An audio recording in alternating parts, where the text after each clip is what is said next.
with Lori Me is Aldrin Del Llamas.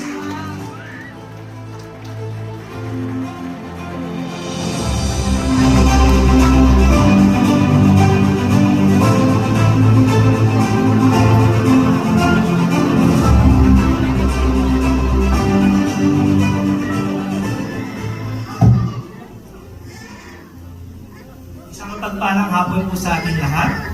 So thank you po for this recognition, and I will take this opportunity. Sa 16 years, first few years was in Riyadh, and then after that, 2012, nag-join po ako dito saktong 5th year anniversary ng Lori Me Gracious sa Jubail.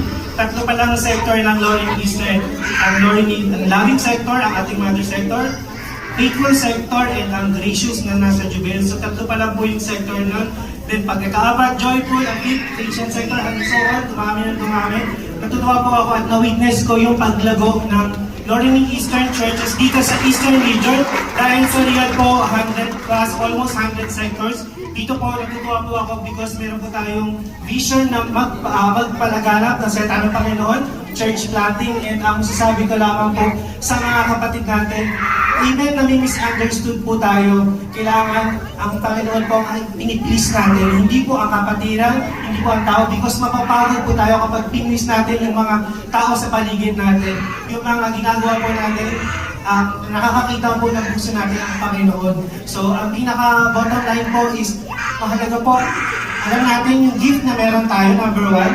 Dapat kung alam natin yung gift na meron tayo, ito po natin pagyamanin. Kung meron po tayong gift ng evangelism, in any way, sa lahat ng paraan sa tamang kontak, lahat ng mga makakilala natin, invite din natin. Hindi lang Pilipino, may non-Indonesian, hindi tayo i-invite, ibang lahi. And patuloy po natin palaganapin yung ating Great Commission.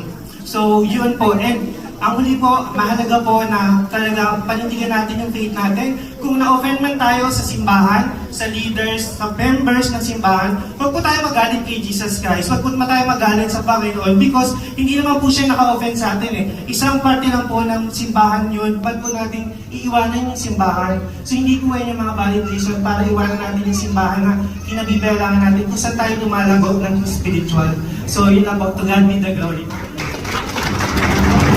Parang nakapag-prepare ng speech. Congratulations, Alvin, celebrating his 16 years. We also have Pastor Southern Valenzuela.